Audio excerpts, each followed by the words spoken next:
Salam sejahtera, salam satu Malaysia dan salam transformasi.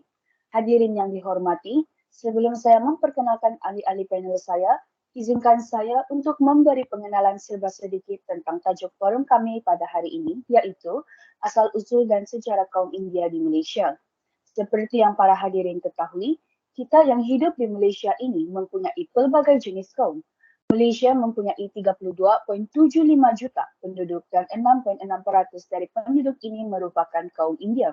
Walau bagaimanapun, bukan semua orang tahu tentang asal-usul dan sejarah kaum India. Baiklah para hadirin, sebelum kita menelusuri lebih mendalam dalam perbincangan ini, saya ingin memperkenalkan diri saya terlebih dahulu. Nama saya Divya Renyokardius selaku moderator untuk forum ini. Nomor matriks 17 TKA 21 F1017. Seterusnya, saya ingin menjemput ahli-ahli panel yang ada bersama saya pada hari ini untuk memperkenalkan diri mereka.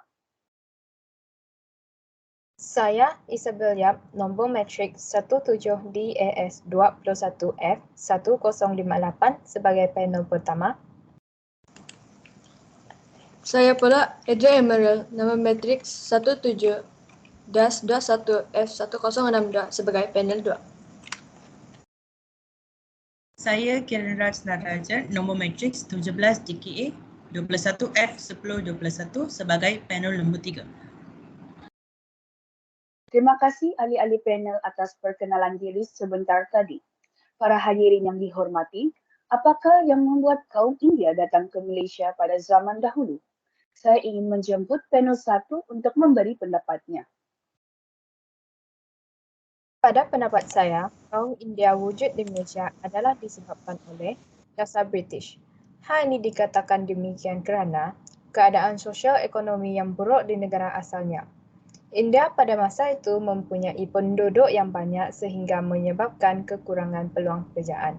Oleh itu, British yang sedang menjajah di India memberi peluang kepada rakyat India untuk bekerja di ladang-ladang estet dan tempat perompongan. Pada masa yang mundur tersebut, pihak British tidak memberi peluang kepada kaum India untuk berhubung dengan negara asal mereka. Selepas tahun 1921, kebanyakan kaum India mengambil keputusan untuk menetap di Tanah Melayu.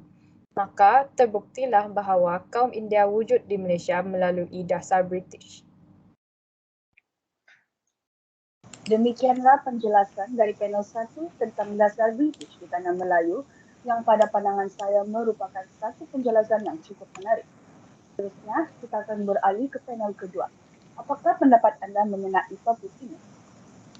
Pada pendapat saya, sejak dari awal lagi, Tanah Melayu telah dikunjungi oleh pedagang-pedagang India dan golongan Brahmin. Selain berdagang, orang India mahu mengembangkan agama Hindu dan Buddha di Tanah Melayu. Jumlah orang India di Tanah Melayu semakin berleluasa pada abad ke-15 pada zaman Kesultanan Melayu Melaka. Hal ini menyebabkan mereka mula mendirikan sebuah perkampungan di Melaka yang dinamakan sebagai Kampung Keling. Justru itu, kedatangan mereka ke Malaya juga bukan sesuatu yang berlaku spontan. Terima kasih panel 2 atas pendapat anda. Seperti yang dikatakan oleh panel 2, sejak dari awal lagi memang pedagang-pedagang India dan golongan Brahmin hendak mengembangkan agama Hindu dan Buddha di Tanah Melayu. Dan akhirnya kita akan mendengar pendapat dari panel 3.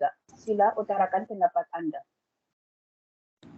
Berdasarkan pengetahuan saya, dalam proses kemerdekaan, sumbangan kaum India telah dipertingkatkan dalam beberapa aspek. Tun Witi Samandan adalah salah seorang yang membantu dan menyokong masyarakat kaum India untuk meningkatkan taraf hidup mereka dalam proses kemerdekaan di negara Malaysia.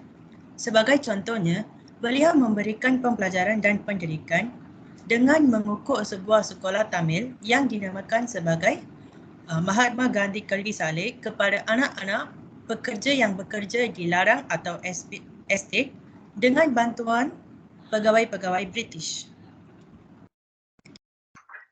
Terima kasih atas penjelasan yang ringkas dan menarik. Seperti yang kita dengari tadi, terdapat banyak asal-usul dan juga sejarah kaum India di Malaysia. Sebelum kita menamatkan forum kita pada hari ini, ada kata-kata tambahan dari ahli panel. Berbalik kepada topik saya, apabila masyarakat India tiba di Tanah Melayu, kebanyakan mereka tidak mempunyai kemahiran. Oleh itu, pekerjaan yang diberi kepada mereka adalah lebih kepada pekerjaan yang berunsurkan buruh seperti bekerja di ladang getah dan juga yang ladang berkomersial bahan mentah. Upah yang diberi adalah hanya cukup untuk makan sahaja dan tidak mempunyai lebihan sebagai wang simpanan. Oleh itu, sesetengah kaum India terpaksa tinggal di Tanah Melayu. Jelaslah bahawa sosial ekonomi merupakan antara satu saluran kewujudan kaum India di Malaysia. Sekian saja daripada saya. Apakah pendapat panel 2 tentang kemasukan kaum India ke Tanah Melayu? Bukan itu sahaja, kemasukan kaum India ke Malaya juga dilihat sebagai dapat membantu memperkukuhkan lagi sistem residen yang mahu diperkenalkan British, yang jelas mahukan sokongan daripada kaum India yang terhutang budi dengan mereka. Ini boleh dijadikan alasan mengapa sistem residen perlu dilaksanakan. Berikutan, Sultan-Sultan Melayu tidak mempunyai kuasa memerintah kumpulan pendatang ini dan hanya Britain berkuasa ke atas mereka. Bagaimana pula pendapat anda panel 3 tentang perkembangan kaum India di Tanah Melayu? Selepas tahun 1970, masyarakat India telah berhijrah ke kawasan bandar. Hal ini kerana mereka meningkatkan taraf hidup mereka dalam beberapa aspek seperti pendidikan, ekonomi dan sebagainya. Contohnya, di kawasan bandar ada beberapa infrastruktur daripada di kawasan larang dan estet. Itu sahaja daripada saya. Terima kasih. Terima kasih ahli-ahli panel atas penjelasan yang lebih mendalam. Konklusinya, kaum India sudah lama wujud di Malaysia. Maka dengan itu, kita haruslah senantiasa menghormati antara satu sama yang lain. Kita sebagai rakyat Malaysia harus bersatu padu untuk mengekalkan keharmonian di antara kaum-kaum ibarat telur sesangkap, pecah sebiji, pecah semua. Berakhirlah sudah forum kita pada hari ini. Saya mewakili semua ahli panel mengucapkan setinggi-tinggi terima kasih kepada para hadirin kerana sudi menyaksikan forum kami pada hari ini. Lantaran keterbatasan waktu, saya mohon mengakhiri perbicaraan ini, selanjutnya mohon mengundur diri. Sebarang pertanyaan boleh ditanya melalui chat box yang disediakan. Sekian dan salam satu Malaysia.